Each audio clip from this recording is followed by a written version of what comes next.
This pilgrimage is taking place over several days and in places far distant from one another.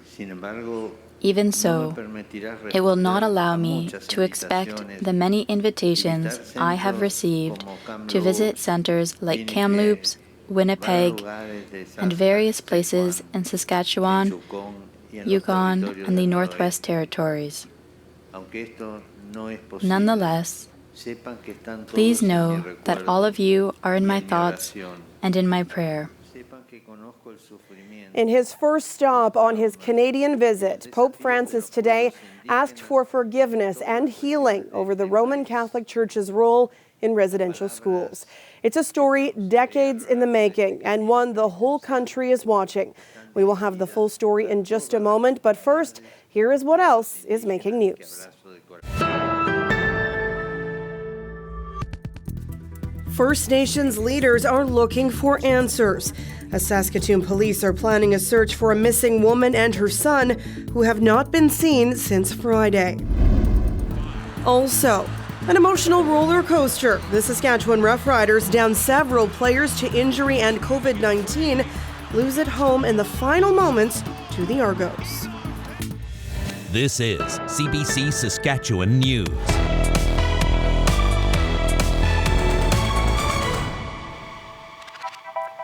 It is Monday, July 25th, and the CBC Saskatchewan News starts right now. Good evening, and thanks for joining us. A historic moment on Canadian soil today. Pope Francis uttered the words that so many survivors of residential schools and their families have been waiting to hear. I am sorry. Olivia Stefanovic has more. An act of repentance. The head of the Roman Catholic Church praying over the graves of generations, lives cut short by its institutions. Then at the grounds of the former school, where the church's abuse ran rampant and unchecked. It is a blessing to receive and host you. Pope Francis sought atonement by 4 teepees representing the 4 nations of Masquachis, and a 5th symbolizing the entrance to the residential school that once stood. You have traveled a long way to be with us on our land and to walk with us on the path of reconciliation. The very culture that the church tried to destroy on full display, along with the names of more than 4,000 children who either died or never returned from residential schools. I have come to your native lands to tell you in person of my sorrow, to implore God's forgiveness, healing, and reconciliation. Pope Francis apologized for the ways in which Christians supported colonizing mentality and forced assimilation. But as in Rome, he did not apologize for the role of the Catholic Church as an institution. He spoke of the actions of members and communities. I am deeply sorry. I humbly beg forgiveness for the evil committed by so many Christians against the Indigenous peoples. But begging pardon is not enough, something the Pope acknowledged. An important part of this process will be to conduct a serious investigation into the facts of what took place in the past and to assist the survivors of the residential schools to experience healing from the traumas they suffered. Along with an apology, Pope Francis returned the moccasins given to him by residential school survivors and Indigenous leaders in Rome, a pledge from him to continue walking the path toward reconciliation. Olivia Stefanovic, CBC News, Masquachis. Residential schools were the focus of the Pope's apology today. But what about the hundreds of thousands of Indigenous people in this country who went through the same experience, just through a different educational system? Alexander Quant reports. Many people might not be familiar with Indian Day schools, but they likely are with the experiences of survivors. Indigenous children were forced to attend these day schools where there were reports of physical, mental, and sexual abuse. And like residential schools, experts say this education system also stripped Indigenous people of their culture and language. The only difference? Day school survivors were allowed to go home at night. Just two sides of the same coin. I tell people it was really just up to luck and, to be honest, logistics and money where you're located if you're going to an Indian day school or residential school. There were roughly 700 confirmed day schools across Canada, located in every province and territory except Newfoundland and Labrador. It's believed more than 200,000 Indigenous children attended day schools, roughly 50,000 more than residential schools. This week, Pope Francis is in Canada to acknowledge the role many members of the Catholic Church played in the residential school system. But in his formal apology Monday, the pontiff said he's aware of the trauma suffered by all Indigenous people across the country.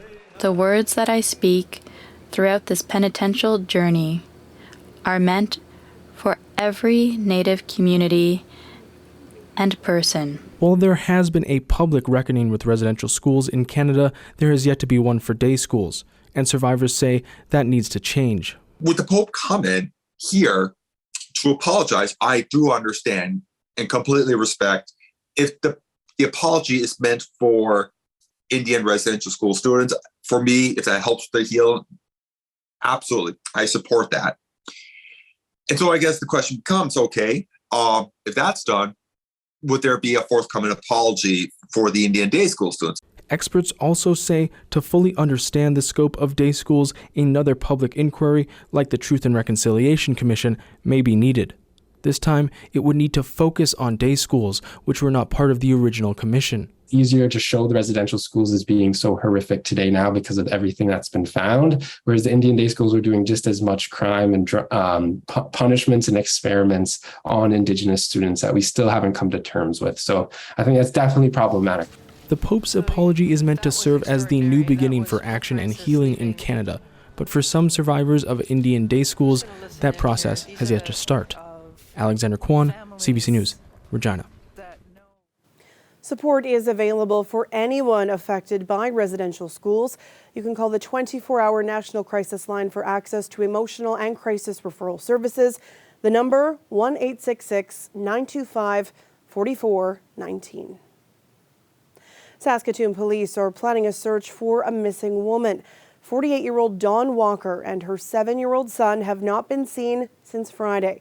And as David Shield reports, family, friends, and First Nations leaders are looking for answers. This is the site where Dawn Walker's truck was found, in a dog park just outside of Saskatoon. Inside were her purse and some other personal items, but there was no trace of Walker or her 70-year-old son, Vincent Jansen, and that has people worried. So worried, the Federation of Sovereign Indigenous Nations called a news conference. Family members clutched missing person flyers in hopes they might lead to her discovery. Walker works as the executive operating officer at the FSIN, and Chief Bobby Cameron says she's a major part of the team. Well, obviously she's a Treaty 4 member. She's a First Nation mother. She's been an advocate in all sectors for the Federation. She's been our Chief of Staff for close to a decade now, and she was the Executive Director of Justice for several years before that. Dawn is the quarterback of the FSIN. But Walker isn't just a well-respected worker. She's been a stand-up comic and has written several well-regarded books. People who know her say it isn't like her to disappear like this. Police say they're taking the issue seriously. Our thoughts, too, are with the family of Dawn. We do remain with hope that we'll have a positive outcome here. Right now, Saskatoon police are organizing a search of Chief Whitecap Dog Park, both by air and by boat. People are asked to avoid the area while they investigate. Anyone with information is asked to contact police or Crime Stoppers. David Shield, CBC News, Saskatoon. The University of Saskatchewan says it will no longer rely on the honor system when it comes to Indigenous identity. The school announced today anyone applying for a scholarship or a job set aside for an Indigenous person must now produce documentation proving their ties to a First Nations community. The policy was developed after a scandal at the university late last year. A CBC News investigation revealed Kiri Barassa, a high-profile professor at the university who claimed to be Indigenous, was in fact of European ancestry. It's a monumental day for the Crescent School in Regina. The masonry with the name Davin School was removed from the building. The school was renamed back in 2018. It was initially named after Nicholas Flood Davin. He was a journalist and politician. Davin wrote an influential 1879 report that played a role in the creation of residential schools. Regina Public Schools says Tyndallstone will replace where the name once was. It's part of a mini refresh of the Crescent School exterior, which will also add a second flagpole for the Treaty 4 and Métis flags. We're learning more details about how the massive Rogers service outage earlier this month affected people here in Saskatchewan. Rogers says 4 emergency alerts did not reach customers in this province during that time. That includes 1 from the RCMP related to a dangerous person and 3 tornado warnings issued by Environment Canada. Today, the Federal Innovation Minister, executives from Rogers, and officials with the CRTC were all in the hot seat. Marina von Stackelberg has the details. Rogers Communications CEO Tony Staffieri grilled for an hour over his company's failure. Would you agree that the services you provide are an essential service in this regard? We fully appreciate the reliance that Canadians have on our network, and that's why we focus very much, not just on this outage, but how do we fix this going forward? As a massive provider, the Rogers outage left 12 million customers without cell or internet service. And the number of Canadians impacted in the future could be even higher as Rogers tries to merge with its rival Shaw. They have alternative and they have choice. Wait, you think Canadians have alternative and choice in this marketplace? Very much so. And you're saying that with a straight face? The committee learned today that Rogers didn't inform the government when its network had crashed. It should not be to the minister to chase the CEO of a major telco in Canada when something like that happened. It should rather be the other way around. Champagne has demanded Canada's telecoms make a plan to mutually help each other out in a future network crash. But MPs aren't sure what teeth that will have if telecoms don't follow through. When the Minister of Industry speaks to them, they do ask them to testify. They didn't even call you. It's unclear how many emergency calls couldn't be made on Rogers phones. Canada's telecoms regulator knows how many, but the public doesn't. That number has been redacted. We had procedures in place to ensure that 911 and emergency essential services would switch over to an alternate carrier's network. For very specific technical reasons, that automatic transfer did not happen. The head of the CRTC says they've barely begun their investigation. But this was unprecedented, and we now need to focus on how do we assure in this type of situation emergency services are connected. Some MPs would like to see a wireless customer's bill of rights, similar like the one for airline passengers. Canada's industry minister is promising that this is just the first step to prevent a similar outage from happening again. Marina von Stackelberg, CBC News, Ottawa. With a third-string quarterback at the helm and nearly a dozen different starters from last week, the Saskatchewan Roughriders at least made yesterday's game at Mosaic Stadium an interesting one. The Riders came up short, losing their second straight to the Argonauts. Final score 31-21. It was a big ask to expect the Riders to win, considering how COVID ravaged their locker room last week. That on top of injuries and suspensions. The highlight of the night, Muriel Alford's 112-yard missed field goal return for a touchdown in just his second game as a Rider. Third-string quarterback Jake Dolagala started and finished the game. Wasn't the greatest pro debut, but he showed some moments of promise, including this TD pass to Tevin Jones late in the first half. He was asked if he considered it a moral victory. Do I believe in them? Sure. Do I like to think that today was? Not really, because, my job is to put the team in the best position to win, and I just, I don't feel like I did that. I was confident we were going to play hard. I was confident we were going to fight till the end. I felt like if we did everything right, we had a chance to win. It's still a loss, We did a lot of work throughout the week. Just to come up a little bit short, it hurts more than anything. So the only thing we'll do now is just put our best foot forward and learn from it and do what we can do for the next game. I'm not satisfied with the game, even though I did do that big return. We got to finish. I got to finish on my part. So it's an even kill, I scored. It is what it is, but I'm ready to get back to work. So. It was Alfred's fumble on a kick return in the last minute that led to the last Argos TD. The 4-3 Riders won't get much time to lick their wounds. They're right back at it Friday night. That's when they host the BC Lions, their first of 8 in a row against Western opponents. Nearly 4,000 athletes from all over the province are in Saskatoon and Whitecap Dakota First Nation this weekend. They are competing in the Tony Cody First Nation Summer Games. The games run through this week until Saturday. What kind of weather will the athletes have to endure? Well, Ethan will have the full forecast after the break. Stay with us. This weather update is brought to you by Capital GMC Buick Cadillac. The exclusive export event is back.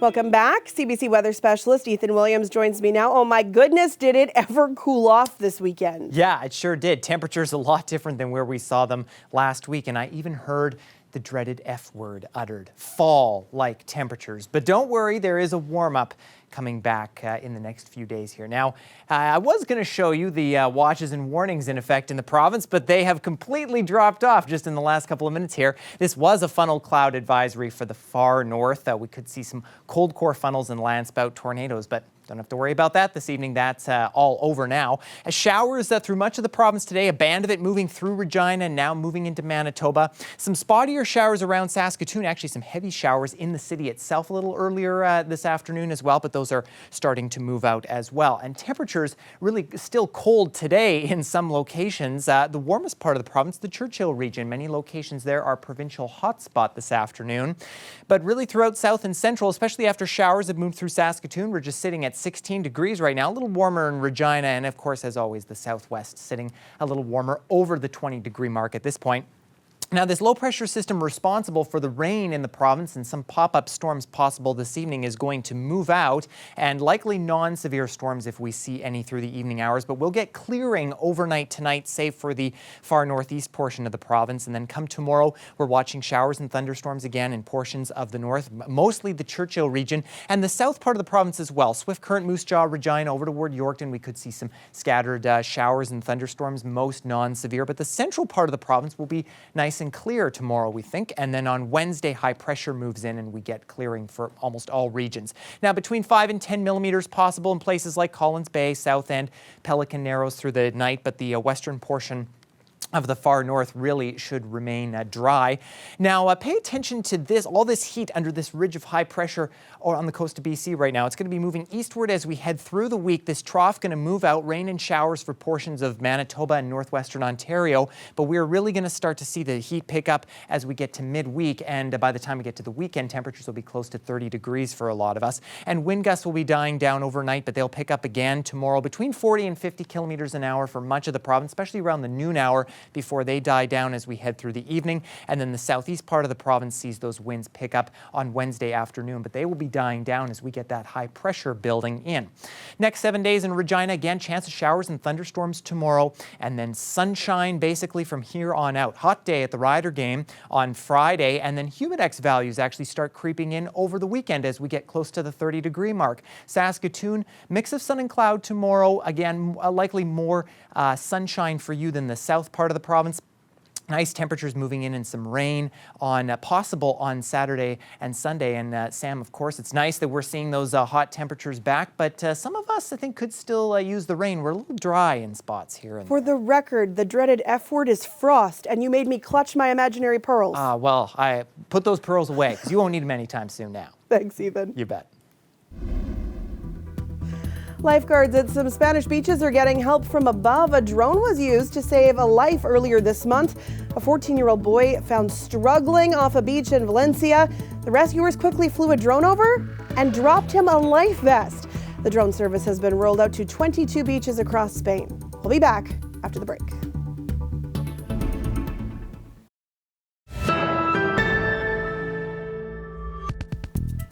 A string of shootings has left 2 men dead and a woman in critical condition in Langley, BC. The lone suspect was shot and killed by police. Lindsay Duncombe has the latest.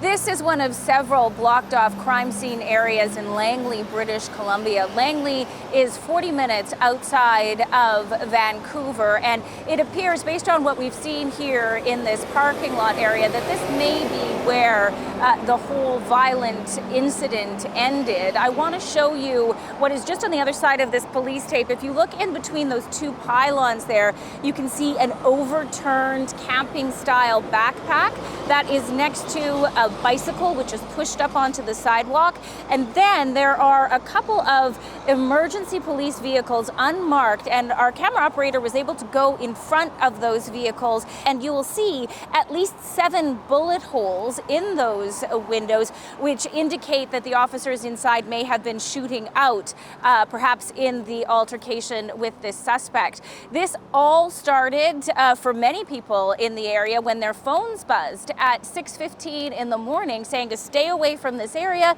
because there was a shooting happening in several locations.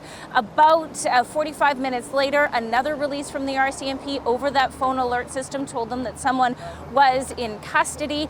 RCMP have said that the victims in this case were targeted. It was the nature of the shootings occurring throughout the township of Langley and the city of Langley being spread out. That the message was that it was transient in nature, not necessarily the people. So we're still determining that and how the people are related. Our colleagues at Radio Canada spoke to someone who was living on the streets. Here's what he had to say. I'm scared. Totally. It's bad. Well, I don't know. I could be next. Nobody knows. Right? Nobody knows. Right? Who knows who it is? People dying all over the place from shooting. This all comes in a summer that has been especially violent, especially when it comes to gun violence here in British Columbia, including a shooting in the resort village of Whistler yesterday that left 2 people dead. Lindsay Duncombe, CBC News, Langley. Some good news today for many Canadians with summer travel plans. There will be no WestJet strike. WestJet and the union both announced a tentative agreement just last night. This is just days before hundreds of baggage and customer service staff were set to walk off the job in Calgary and Vancouver. Neither side has disclosed specific terms of the deal, but the union says it brings long overdue wage increases and improvements to working conditions. The agreement is still subject to ratification and will be presented to union members later this week. And Ethan is back with one last look at tonight's weather. And after we get through some clearing after showers and thunderstorms possibly in Regina, we'll be at 15 at 8 a.m. under mainly sunny conditions. Winds out of the west about 25 kilometers an hour. We will see some cloud cover build in Regina, though, as we head to the noon hours. We get just over 20 degrees and winds getting close to 40 kilometers an hour. That'll likely be where the peak is. As we get to 8 a.m. in Saskatoon, also 15, but we'll start the day with sun and cloud, and then we'll get to noon and we'll see some clouds clear, and we'll get mainly sunny conditions at 23 degrees and also some breezy northwest winds. Now, we love seeing your photos, and we especially love seeing rainbow pictures as well. Lynn captured this shot out at Katepwa Lake the other night, and with showers possible again tomorrow, Sam, I'm officially issuing a rainbow risk, moderate to high risk of some beautiful sights. Does it come with a risk of unicorns? Yes, I'll add that in too. Thanks, Ethan. You bet. And that is it for us tonight. For news anytime, you can always head to our website or subscribe to the CBC Saskatchewan YouTube channel. Glenn Reed will be back with more local news tonight at 11. Thanks for watching and have a great night.